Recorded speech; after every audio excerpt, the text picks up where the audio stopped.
Bien-aimés dans le Seigneur, je vous salue dans le nom précieux de notre Seigneur Jésus-Christ. Je fais cette petite vidéo vraiment pour interpeller le corps du Christ. Parce que ce qui se passe dans le corps du Christ, ce n'est pas du tout normal.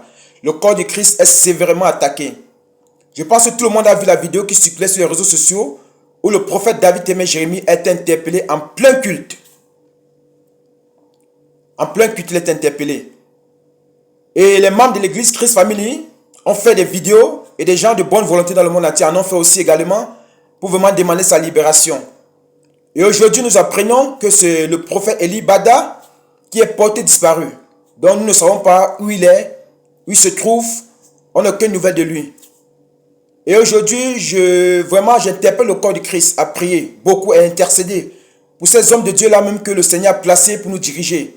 Parce que demain, aujourd'hui, c'est le prophète David Témé Jérémie, c'est le prophète Eli Bada. Demain, ça va être ton père dans la foi. Demain, ça va être un servant de Dieu. Et la Bible déclare que les vrais hommes de Dieu qui parlent de la part de Dieu ont été persécutés et emprisonnés. Je vais prendre un exemple dans la Bible, dans Matthieu 14, verset 3. Jean-Baptiste a été mis en prison. Pourquoi? Parce qu'il a dénoncé les actes ténébreux d'Hérode. Parce qu'Hérode sortait avec la femme de son frère Philippe, qui était Hérodias.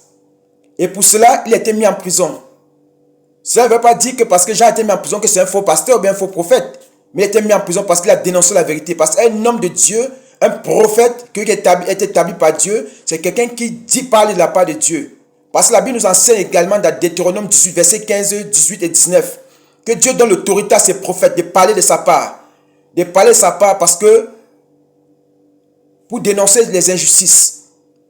Bien aimé, et la Bible nous enseigne encore dans Matthieu 11, 11, Jésus-Christ qui est Dieu, lui-même a dit ceci, qu'il n'y a pas de plus grand homme, prophète, né d'une femme et d'un homme comme Jean, mais pourtant Jean était emprisonné. Bien aimé, je vous exhorte à vous lever dans la prière et de parler, de dénoncer cela, afin qu'en dénonçant cela, les ténèbres puissent reculer et que la lumière envahisse le monde entier.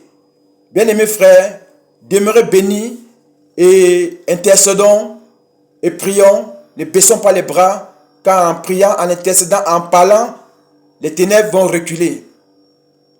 Merci dans le nom puissant de Jésus-Christ.